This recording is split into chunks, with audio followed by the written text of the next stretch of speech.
welcome back to Can TV. Can TV, yes. What's going on, Meleika? Oh my God, what? So much is going on. What's going on with this Jason Van Dyke situation?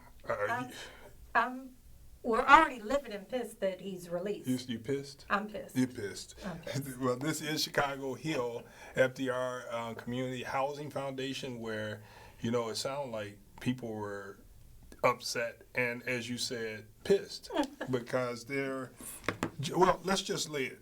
So Van Dyke, who was convicted of second-degree murder in 2018 for fatally shooting Laquan McDonald, was released from prison just after midnight on Thursday after spending about 3 years behind bars. He was only sentenced to 6 years. He did half of that time. So, sentenced to 6, do 3. Should you be happy that now he can no longer carry a gun? He can no longer be a police. It's the first time a police has been charged of a crime like this in, they say, century. But he was let off so easy, though. He took a life.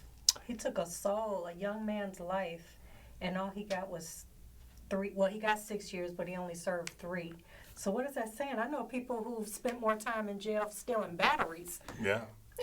Well, this is Chicago Hill. I'm LaShawn Ford and Meleika Gardner. So we got a guest. Yes, we do. What is he, a Gen X, millennial? I don't know those cutoffs. Maybe Nick can tell us. Today we have with us Nic Davis. I know him from the community because he is a strong activist. I love it when his face pops up at city council and he's out there fighting the fight for the people. Police reform, he's all about it. And he's also a part of this group called Evanston Fight for Black Lives. And they do a lot. They do a lot in our community, and the people listen. And they've held marches. They've had thousands of people behind them. I love it. Well, it's great because our focus on Friday evenings is to highlight the young generation. Yes. And he's clearly younger than me. And I don't know about you, but... What generation? Well, you got to tell us. So what are you? You are... Nick. Nick, introduce yourself and tell us what you are and what you're not. I think technically I'm a millennial, but I don't know. There's different scales for it. So some people have me as a millennial. Actually, I think I'm for sure one. But there's people who are the millennials are confused about what they are. What are you?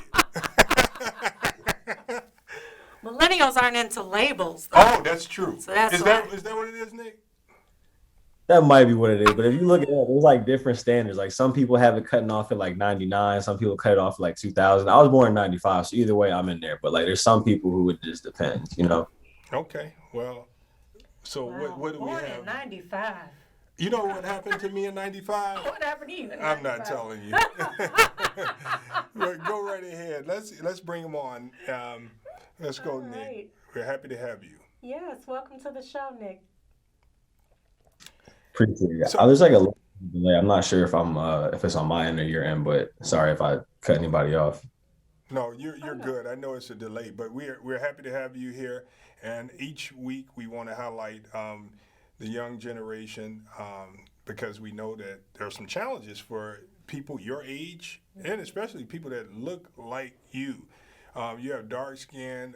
You might be considered a little lighter than me. You're right there with Meleika. You light-skinned people, and it's quite okay. But don't worry. It is what it is.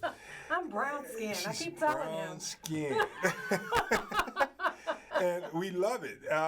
But what are some challenges? You even have braids. I've noticed that. Even Channel 9, WGN, I think, and Channel 32, a few of the stations have black males with braids and dreads. Have you seen them, Nick? Yeah, I have. I got locks. I don't have braids, but I have seen WGN. I think CBS also. Yeah, I think it's funny because you look at that and you're like, the reporting quality isn't any less than ABC 7 or NBC, but those ones get more views and they kind of adhere to more of those type of politics in the workplace. So Dreads versus locks. What's the difference? It's locks. Never say dread because dread is a negative word. Really? It shouldn't be Is that tied to right? locks. Yes. One of my Jamaican friends broke it down to me. He's like, don't ever say dreadlocks. Is that right, Nick? It's locks. I mean, I feel like kind of, yeah. The short of it, yeah, basically. There's a negative connotation with dread, and like locks is a more, I guess, like I don't know. The term just feels a little bit better, I think, you know. I think it's one of those things where if you got locks and you can call them dreads if you want to, but if you don't, it's like, you know, that community type of thing. What Bob Marley say? Too young. Last thing I've ever heard, I don't know. I don't know. We're gonna find out from our. What did he say? Okay. That's right. Well, we should. What's the biggest challenge that you face as a young American? I think the biggest challenge that I face as a young American, like millennials and younger, that young. Yeah. I don't even know. In a word, just like capitalism. I don't know if that sounds like a lot, but that's really what it is, right? Like we're like the only country that does some of the things that we do. You know what I mean? Like the fact that our schools are not closing down when we need them to. We're not like paying teachers when we need them to. There's states where if a teacher gets COVID, you know, they have to use their own sick time for that type of thing. We're not getting anything as far as like healthcare. It's the year 3 of a pandemic is the first time our government gave us testing for this, when that's what we know scientifically should be done in the beginning of a pandemic is test, so people can stay home, even though we wouldn't be able to stay home here because we don't get any money, right, when we stay home. So I think just that, because that affects everybody, kids, people with kids, every single job. So 3 years and we're just getting home tests. Did you get crazy. yours? I think mine. I got a report from UPS that mine should be delivered. I got mine. You got yours? Okay. I got mine really, really fast. Yeah. Well, Nick, you're an educator as well. I mean, you graduated Temple University, graduated DePaul University, and now you're teaching CPS. So what has that experience been like with COVID, with everything that's going on? You know how a lot of people are saying that like COVID just exacerbates all the things that we already have in society, like a lot of the negative things. I think it just does that. But it's twofold. It's that, but it also gives me a lot of hope and inspiration because, you know, when you're in something, you don't really know how big it is or kind of how much you're dealing with it. And I think that's what's happening to a lot of these kids. And they are obviously aware of what's going on, but in terms of like, they're just pushing through anyway and still doing all these amazing things. Like I've got 2 kids who are Posse Scholars. If anybody else out there in Chicago knows what that is, it's a nonprofit that gives kids full rides. So I got one girl, I think she's going to UW-Madison. And the other one's going to, I think, a smaller school in Michigan. But it's like they're doing that, right? In spite of the pandemic, in spite of having parents lose jobs, a lot of kids' parents, you know, have been lost like permanently, like lost their lives. And they still like persevere, you know. But the fact that they have to is what makes me upset. Like the fact that they don't get as much accommodation and support as we would like them to, you know what I mean? There's like now nowhere near enough mental health care professionals in schools. Like even the best schools, like I've worked in CPS, I've worked in Maine Township, and I haven't been to any district where I feel like, yeah, this school's got it down pat with the mental health. Like great mental health professionals in the schools, but there's never enough. They're constantly overloaded and can't do their jobs to the best of their ability, you know? Yeah. So when you look at the 2 school districts, one probably had more resources than the other. District 299, Chicago Public Schools, probably don't have as many resources as Maine. But the children, the students, they're the same, right? Yeah, to an extent, like kids are kids, you know. But like you said, the resources definitely make a big difference. But kids are definitely kids everywhere, you know. The same like innocence, the same things that, you know, make you want to come to work every day are in both places for sure. But the resources you definitely see, there's a huge gap, you know. Well, you should be commended being a black male teacher and sticking in there. What grade do you teach? I teach 2 grades. I teach freshmen and I teach seniors as well in high school, so 9th and 12th grade. 9th and 12th. What subjects? The freshmen, it's world studies, and the seniors, it is AP psychology. Okay, so he teaches world studies. That's we've been talking about world studies. Is that like history, right? Do you feel? History, social science department, yeah. Yeah, I mean, because Malik and I have been working with a lot of different organizations to try to get accurate history taught in the schools. Do you find that to be a challenge with the standards that you're obligated to follow and the material that you have to teach with? I do feel challenged, but not by the standards. The standards are actually like, to what most people don't realize, they're actually very vague, um, which makes you realize that we really didn't have to be teaching the way we were for so long.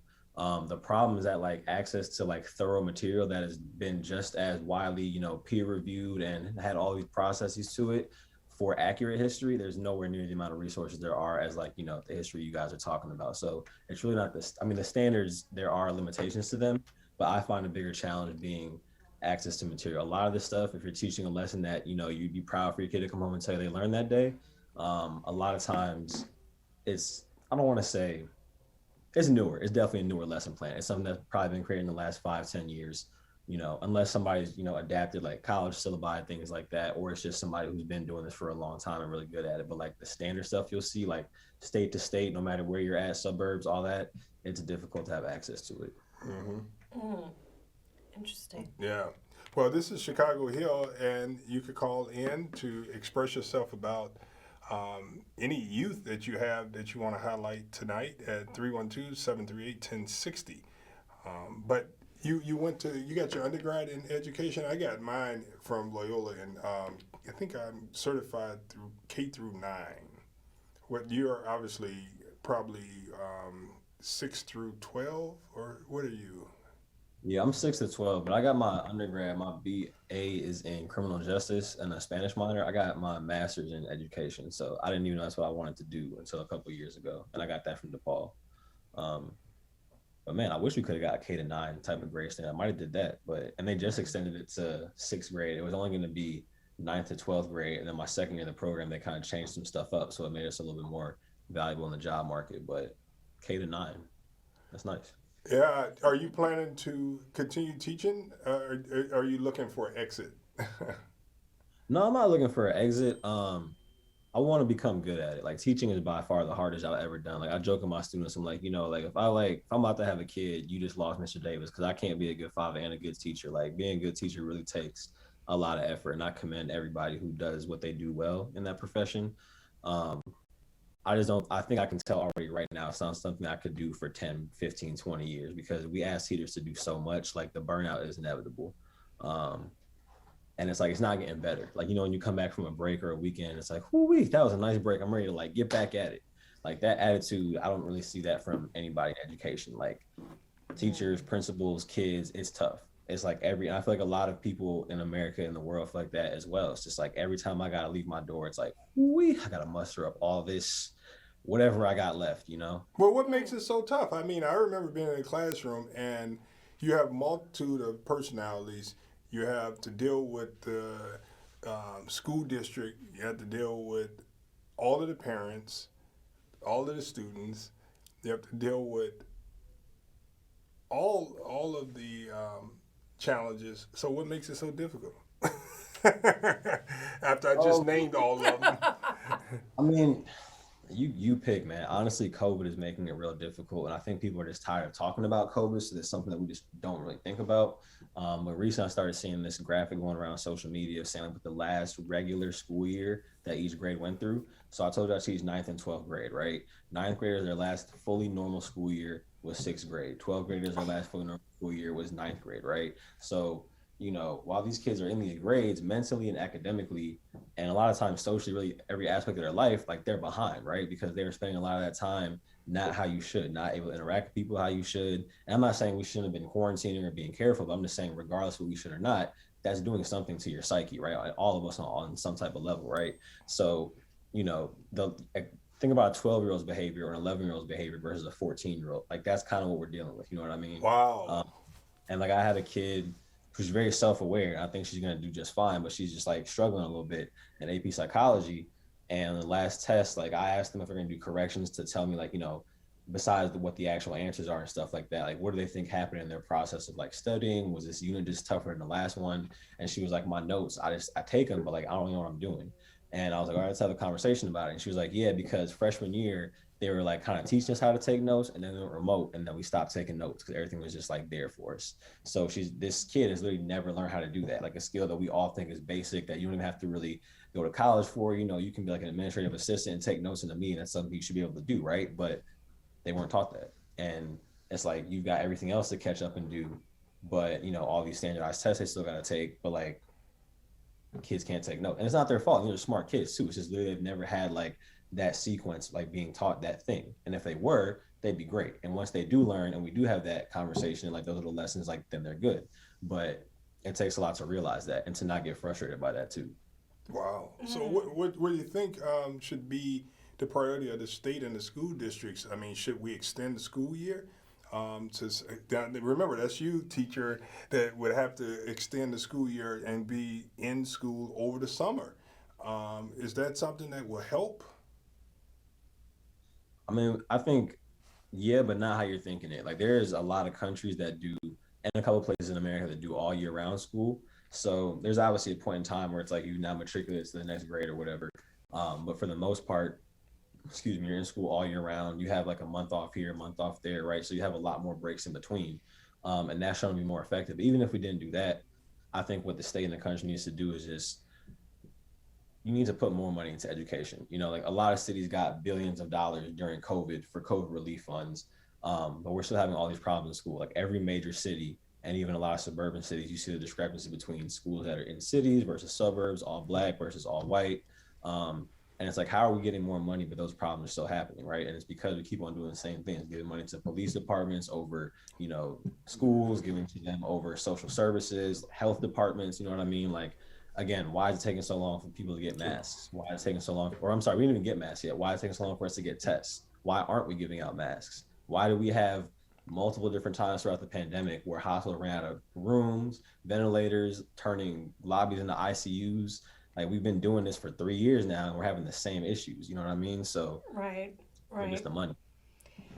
And that's interesting. We were talking about Jason Van Dyke earlier, and I know, Nick, police reform is something the young people of Evanston, you're 26, but you're still like, you could be my son. So you're like a baby. I graduated with his dad. Oh, okay.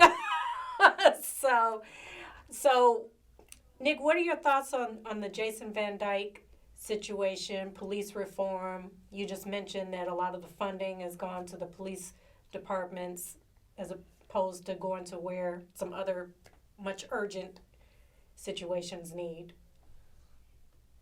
Yeah, I think reform is part of the problem that doesn't go far enough. A lot of reforms have been made like throughout the years, and not only don't make things better, but make them worse, right? Like Bill Clinton was a Democratic president in the '90s who passed, you know, tough on crime bills, which are supposed to be criminal reforms, right? But it made things a lot worse. So like just one example, right? There's even, you know, we've had laws. There's a federal lynch law that we have in this country. I'm not sure when it got signed, pretty recently, I think after 2000.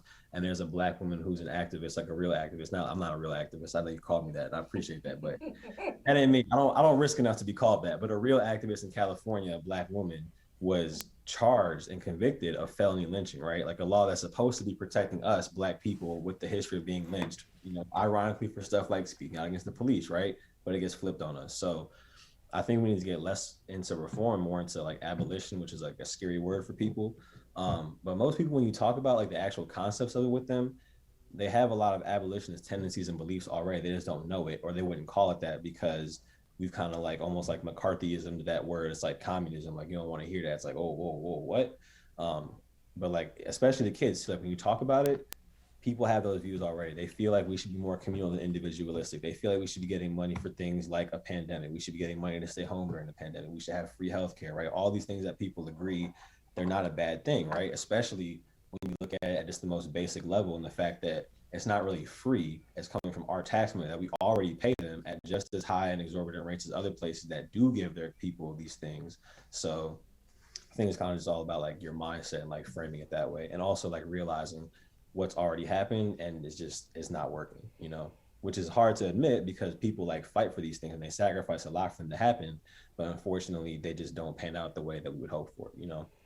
Nick, what can the older generation be doing, or what didn't we do, or we've been told that we failed. Your generation, actually, a generation after yours said that we failed them. So, and younger. So what can we be doing? I mean, we're here to listen. I think fail is a strong word. I Thank feel you. like Thank you. not that I don't have y'all on the hook for a lot of stuff though. I'm not gonna lie. Like when little stuff be happening or things that I think should be little stuff, like Lil Nas X drops a video and y'all break the internet and Facebook is just going all crazy. I'm like, come on, man, y'all gotta do better, you know. But in general, I feel like you can't worry about what you done did already. You know, you can only worry about moving forward. I think if you analyze what you did in the past and realize what was wrong with it and can come to terms with it and not be so defensive about it, which is not a you thing. That's like that's a human thing, right? If you can do that, I think then you can move forward. And but yeah, just listen. You know, I think listening, and I try to impress this on my students. It's my first year teaching, so I'm not that good at it yet. But I try to tell them, right, like you need to listen to hear folks, not listen just so you can like wait your turn to talk back, right? Because again, I think a lot of things that young people are saying that at first older generations kind of balk at, it's not even because they don't believe in it. It's because they've just been taught a different way, or they've been like, kind of propagandized in a different way. When you really sit and think about it, you're like, I actually agree with some of the things that they're saying, right? It's funny, I have like some old people from church on Facebook, like women that are over like 70, 80 years old and men that are over 70, 80 years old. And some of the posts that we like commonly share or agree with, and I'll share from them and they'll share from me and comment on each other. It's like, this is really similar for people who are 60 years apart in age, right? But it's because a lot of those things really do traverse generations. It's just that the language is different, or the way we express it is different. Yeah. Well, I mean, the message to parents, I think if we have a teacher here, I think that we could give you a closing with message to parents, how they can help their students or their children deal with the loss in their academics. What advice would you give them? Man, I have a lot, but I don't think it really matters that much. I don't have kids. I know how people with kids feel about non-parents giving advice about that. But you're a professional. You are a teacher. They will accept it from you. Just love on them, man. Like I have not like read as much bell hooks as I should, and I'm trying to get into it, even though her books have like skyrocketed now since her death. But a lot of the things that she teaches about, whether it's like feminism, love, like political things, like all of it comes from a place of love, and like we all need that a lot right now, especially, and also like love them in the right ways. You know what I mean? Like I know parents are doing a lot, but if you can find like any extra time in your day, like sacrifice any little thing, like 5 less minutes at the TV or 5 less minutes doing whatever you do for yourself, you can incorporate doing it for yourself with your child and just like talking about their day, I think that will help out a lot. Cause I know a lot of kids who don't see their parents that much, and it's not for lack of love. It's just that they're working so hard. Like, really, can I curse on here or no? Oh, no, Yeah, no. And we got to wrap. We got. It's good that we stopped you. Yeah, really busting their hump, to do what they got to do to put food on the table for these kids. And obviously, as a child, you don't really realize that. You just know, damn, like I'm not seeing my parents much. You know what I mean? So I think just love on them, show them a little extra love and care, and like try to have a little more conversation with them. That's my advice. And also sign up for your school's newsletter, because there's a lot of stuff in there that we miss because we don't communicate it well enough. But sign up for that school newsletter. It says a lot of stuff that you need. Thank you so very much, so Nick. This has been Chicago Hill. I'm LaShawn Ford, I'm and Meleika Gardner. See you guys next week. Thank you, Nick.